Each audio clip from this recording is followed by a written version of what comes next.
Hello, welcome to Spotlight on Souris, brought to you by WCG TV Access Channel 12 here in Souris, Manitoba. Today is October 3rd, 2017, and my name is Laura Simons.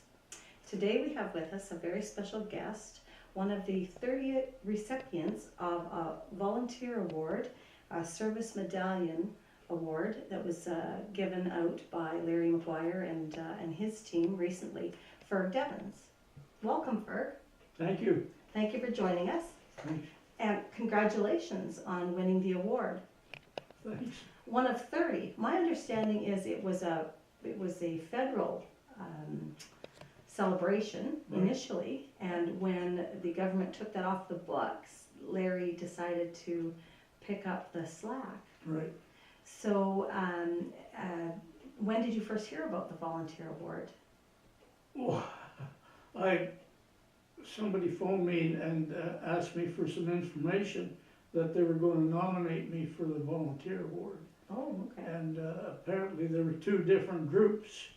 It was, first of all, it started with the Access Channel committee. I've been on it for 24 years. Right. So, plus other things. Okay. Yeah. So your name was brought to the surface for obviously the very long time that you've been volunteering throughout your life. Yeah. Yeah, and that award was given out on July 4th. Right. At a celebration in Brandon. Yes. Very nicely done. You have this award here on paper and then the medallion beside it as well. Yes. Okay. Well, congratulations. It's wonderful. Can you tell me, Ferg, start at the beginning. How did you ever get that bug to volunteer? Well, when I was 9 years old, I was stricken with a rare disease that we'd never heard of, and it affected my life, and I had an operation on my hip when I was 10 years old, and I couldn't put my sock on or do up my shoelace on my right foot, and till I went out to work at 18, I either had a brother or a sister or a mother that did that every morning, and I don't know, I guess it instilled in me how kind other people had been to me, and I just got the opportunity when I was in school to volunteer on the school yearbook committee. Mm-hmm. And I was 17 or 18 then, and that was my first try at volunteering. So. Okay. So, and then you went on to volunteer with sports and etc. Now, did you get a chance before you were ill to play sports? Oh yes, I was strong into sports. It doesn't seem much at 9 years old, but right. We were in it wholeheartedly. There was two skating rinks at our school in Yorkton, and also we had a principal that was from the British Isles, and he was strong on soccer, and we used to have track and field meets in the fall, and winter sports in the arena in Yorkton, and in the wintertime. So yeah, I was into it. Very instilled in you. Yeah. Okay, and then you became sick and weren't able to participate, but still had the bug to right. certainly watch and volunteer into sports, because after high school, after you were in after you volunteered for the yearbook, you said then you started up into some sports, volunteering. Well, it was a few years after that, like that was in 47, 48, mm-hmm. and I never got mixed up in sports till 1956. Okay. The year after we were married, and my brother Ed was coaching the minor team, and he was on the seniors team, and he couldn't be available when the ice was available in Souris, so he asked me to coach his team one night, and that's how it got started. Okay. And I think the first the baseball got involved about a year after we were married, I said to Betty, I'm going to go over to the Little League meeting and see what's happening. And she said, well, don't you be taking a coach's job. Okay. So anyway, we didn't say anything. I didn't say anything. And when she came home, she said, I suppose you're coaching. And I said, no. And so I waited till the Plain Dealer came out, and the headlines in the Plain Dealer was Devins President Little League. So yeah, you weren't a coach, but you volunteered in a big way. But that was an easier job than coaching. Yeah. I just drove around from ball diamond to ball diamond every night they played. Sure, sure. So, and And then you also initiated another team. Well, when we moved to Nesbitt in 1958, Rob Moffat from Carroll had a Carroll team in the Little League in Souris, and he was disappointed that they never got to playing off because school was out before the playoffs came up. And so he suggested that Wawanesa, Nesbitt, and Carroll and Boys of Aid go into a league, a kind of an outlaw league, and I was station agent at Boys of Aid. So that's how we kind of got mixed up. I was told that we had one of the best pitchers, 12-year-old pitchers in Manitoba, and that I should enter the playoffs. But I was too late. The draw had already been made, and the president of the 12 and Under Association for Manitoba suggested that I take these players to the closest town nearby. So I saw the recreation director, Gordy Lyle, and asked him if he had room for them. And so he said, well, we've only got, I think, 12 players and we're allowed 18, so bring them along. So Betty and I, we picked up 4 kids from Wawanesa and Nesbitt, and we drove with them to wherever. If we were playing at Hamiota, we just left directly from Nesbitt to Hamiota, and Gordy always had them out there for an hour's batting practice before the game, and we won that Manitoba championship in 1962. Wow. And some of those players are in the Manitoba Baseball Hall of Fame from playing at senior ball in later years. Right. But one guy remarked, he's in his 60s now, that he probably never would have played baseball if Ferg Devins hadn't moved to Nesbitt. So that's kind of a nice thing. Sure, sure. It's a good reward for your volunteering to find out that it really affected people later in their life. Another nice payback was when I was coaching 13 and under hockey team, and the kids all skated one way around the rink, and they couldn't turn the other way. So I put them in the face-off circles in the 4 corners of the arena, and made them skate the opposite way. And come spring, this one 13-year-old came excitedly skating up to me, and he says, "Ferg, I can turn both ways." And that was my pay. Yeah. It really felt good. Yeah. He had accomplished something. And later on, that boy, when he was 18, he joined the Navy out in BC, and he got on the Canadian Navy hockey team. And he was so excited. He was telling me about the professional uniforms they had, and the Commonwealth had a hockey tournament in Australia, and they took a ship down to Australia and participated in that. Wow. So you don't know how you're affecting other people's lives. Yeah, your reach can be very far when you volunteer and when you, I think when you invest in other people's lives. Yeah. For sure. That's great. So then as time went on, you coached some other teams and moved on to other projects? Well, I went from Nesbitt to Plum Coulee, and I coached Little League there. And then in '67 we moved to Boys of Aid, and I was in the Lions Club there and on the Boys and Girls Committee, and was involved in sports, in coaching a 14 and under ball team, but I proposed to the committee that we could have 4-team Little League right in Boissevain, and so we went with that. And then one of the lady teachers who was on the Boissevain Border Queens fastball team said, why can't we have girls? So we ended up by having 12 teams in Boissevain that summer. Wow. And we had to get money, we had to share the catcher's equipment, and the whole community was involved because we had to have 2 key coaches for each team, and we had to have a base umpire and a plate umpire for each game, and so it was a lot of fun. Yeah. Yeah. And then after that, you continued on with your volunteer career. Oh yeah.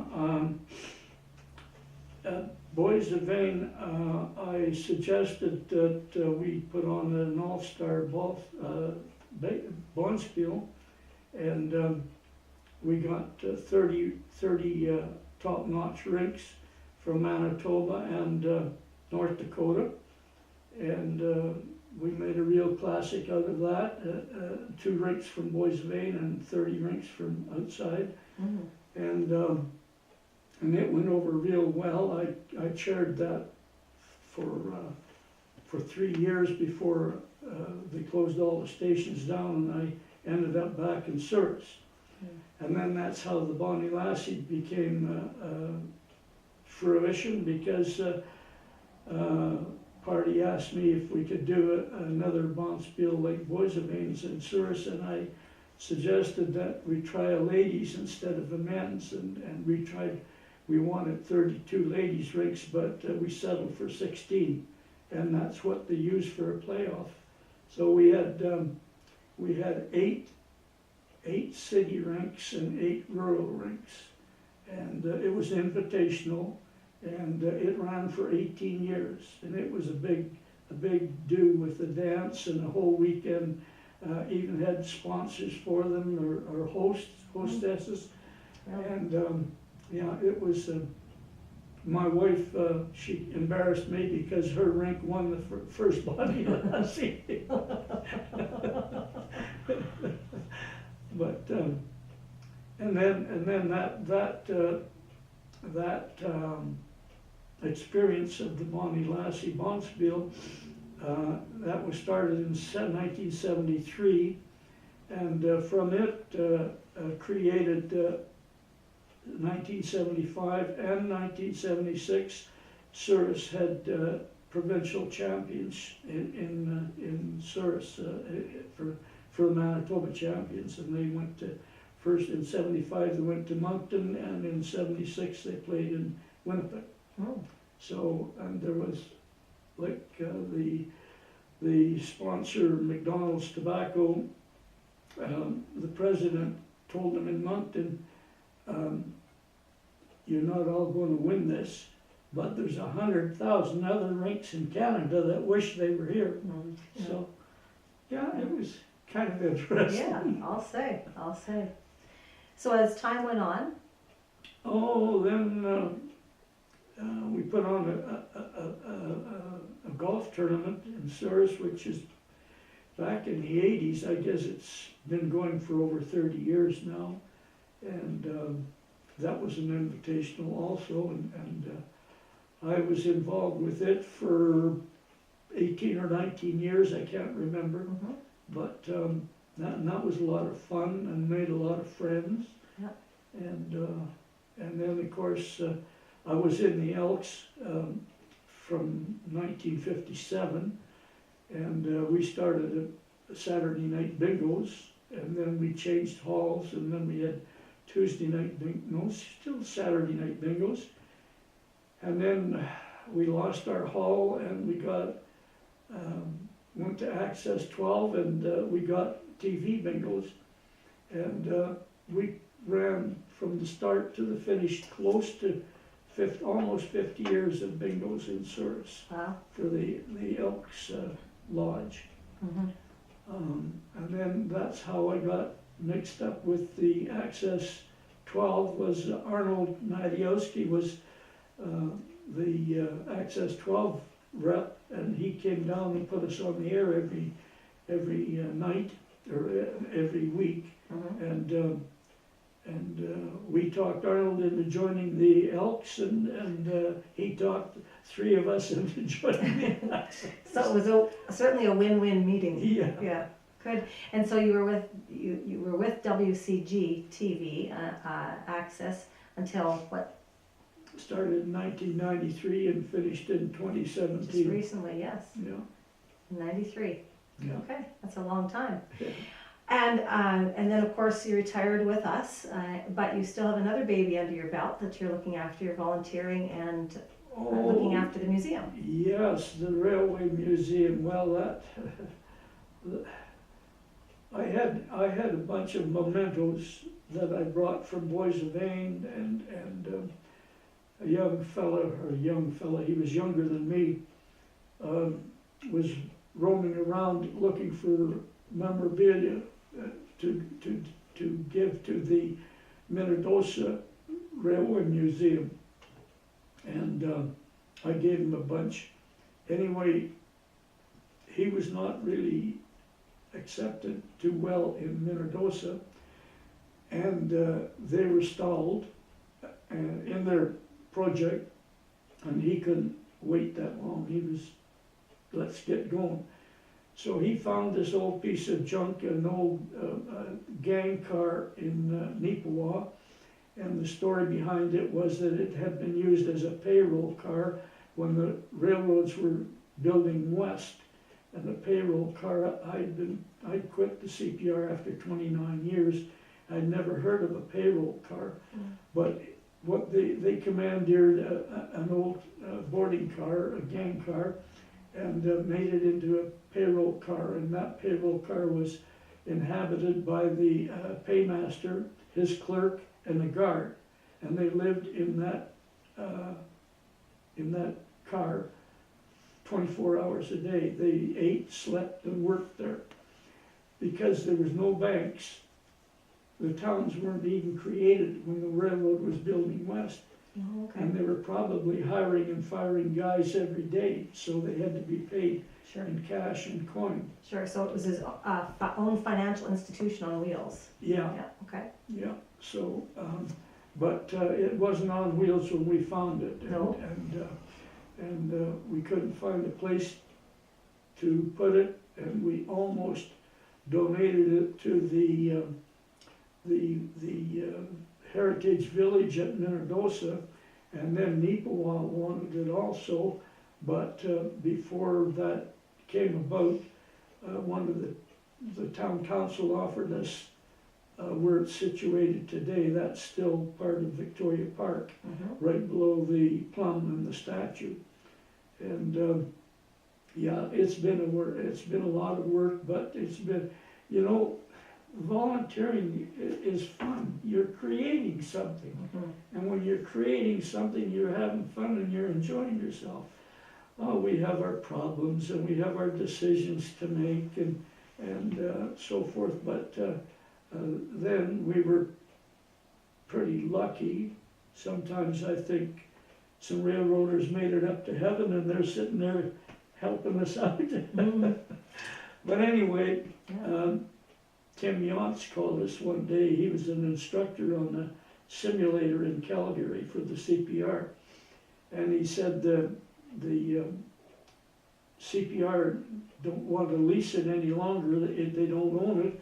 And the New York Air Brake Company owns this simulator, and they want a suggestion. And I asked them if they donate it to a railway museum. Tim asked them if they would donate it to a railway museum. Okay. And they thought that was an excellent idea, so they asked him if he had one in mind, and he said, well, in Manitoba there's a little town that used to be a fairly big CPR terminal. Yes. And they're just starting up a museum. That was in 2010, I think. So that's how we got the simulator, and right now we've taken the players and the discs into Winnipeg to an electronics shop, hoping we can revive them somewhat. It's just not working the way it used to. And Mark Cranwell is our computer expert, and he's helped a lot. He's already trained a 14-year-old student how to operate, to start it up and shut it down, the simulator. But it's becoming popular. There's more people outside of Souris know about it than the people in Souris. Really? And they have to phone my number, 483-3361, and make at least 2 days in advance, and make an appointment. And come down and try the simulator. yeah, and I check with Mark and see if he's available, and if he is, then we go ahead, and we have we charge them extra for that, and we don't run it during the tourist season in July and August. We keep it outside of the hours of the museum,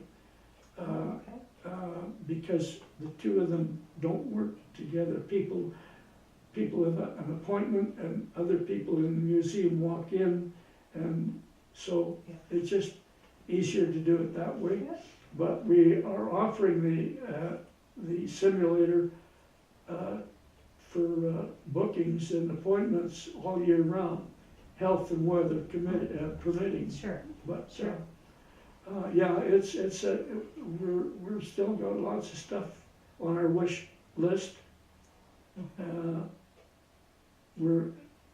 We've just had a good year. I just got a financial statement, and 2017 was the best year. We opened in 2011, the big flood was on, you know. Yeah, And tough year yeah, it was, and each year we're increasing better. in numbers. So, Good. yeah. Well, that sounds like there hasn't been many days in your life go by where you're not volunteering or investing or giving into other people's lives.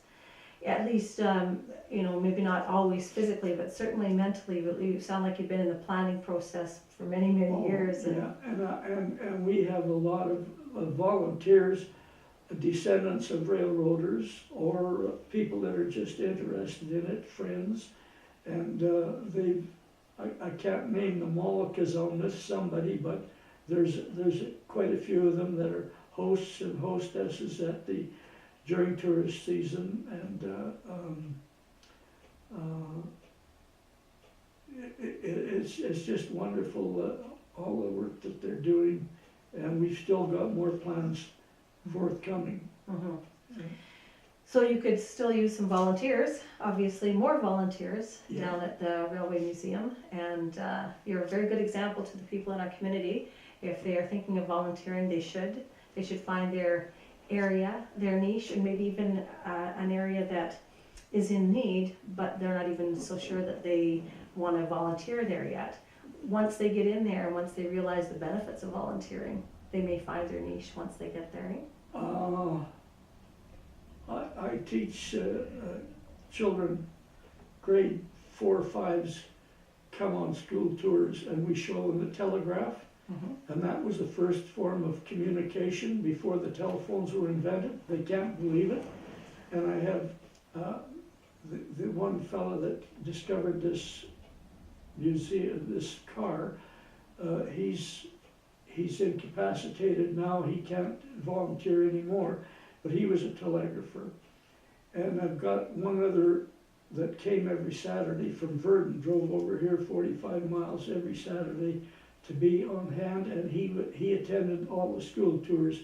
And what we do is we get the children to print their name down on a piece of paper, and Jerry will send their name, and I'm sitting at the far end, and I'll pronounce what he sent, and the kids turn around, how did you do that?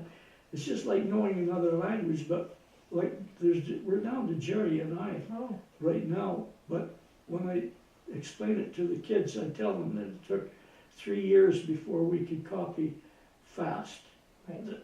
And if somebody else can do it, so can you. When they quit their job or quit school and get a job, they won't be experienced till at least 3 years, just like nurses, so on. And another thing is, if somebody else can do it, so can you. And So that's the kids that you get to invest in as well. yeah, and they go home and they tell their folks about it. I had a lady, she's on Facebook now, from Brandon. She come over here for 5 or 6 years, and she thought that the caboose up by the Hillcrest was the CPR, or the Railway Museum. And so she wanted to run the simulator, and I said, I'm sorry, but this was during museum hours. Mhm. And she only lived in Brandon. So she is going to make an appointment someday. Mhm. So we do have a bit of a mix-up there. I just had a phone call yesterday from a gentleman in Pembina, North Dakota. They're traveling to Regina this Friday, and they wanted to stop in Souris. And I'm sure it's a swinging bridge that gets everybody going. And then they look in the website and they see all these other attractions, because Souris does have an awful lot of good attractions, and more than the other towns our size. And it's the swinging bridge that starts. But then there's 3 museums and a good golf course and a good park and a campground Sure do. and swimming pool with 3 different slides in it. And it's packed once the swimming season starts. Every day Yeah. it's packed. Yeah, it's a real attraction for swimming lessons and Yep. so forth. Yeah. Yeah. Yeah. People come from far away to camp here and take Oh, the and kids to lessons. we've got a skateboard park too that was built in 2015 Sure do. up beside the schools. Mhm. Yeah, there's lots of stuff in Souris. Yeah, for sure, Yeah. for sure. Are there any other highlights that you can, with your volunteering over the years, that you can share with us? I think we've pretty much touched on them all. It's been a fun. I've had a rough life health-wise, but I don't remember the pain that I had, but I remember the joy of being a volunteer. Well, that's great. Yeah. That's great. Thank you so much for your time, Ferg. Thank you for sharing that with us. Your time volunteering, your many, many years and your many, many hours. We appreciate it. Thank you so much. Thank you. And once again, congratulations for having the honor of winning this award. Yes, and there's lots of volunteers in service that deserve this just as much as me. Very true. And There are lots of other people in service who do volunteer, Oh, very much so. all the good stuff we've got is Yeah. done by volunteers. Yeah. But we do thank you for your example that you've given us in our community Thank you. as being a volunteer, a champion in our community. Thank you, Ferg. Thank you. WCG is brought to you by volunteers. I'd like to thank Sheila Kirkup, who is our producer, Mark Cranwell, who is our cameraman. My name is Laura Simons. Thank you so much for joining us at Swatlat on Souris. Have a great day.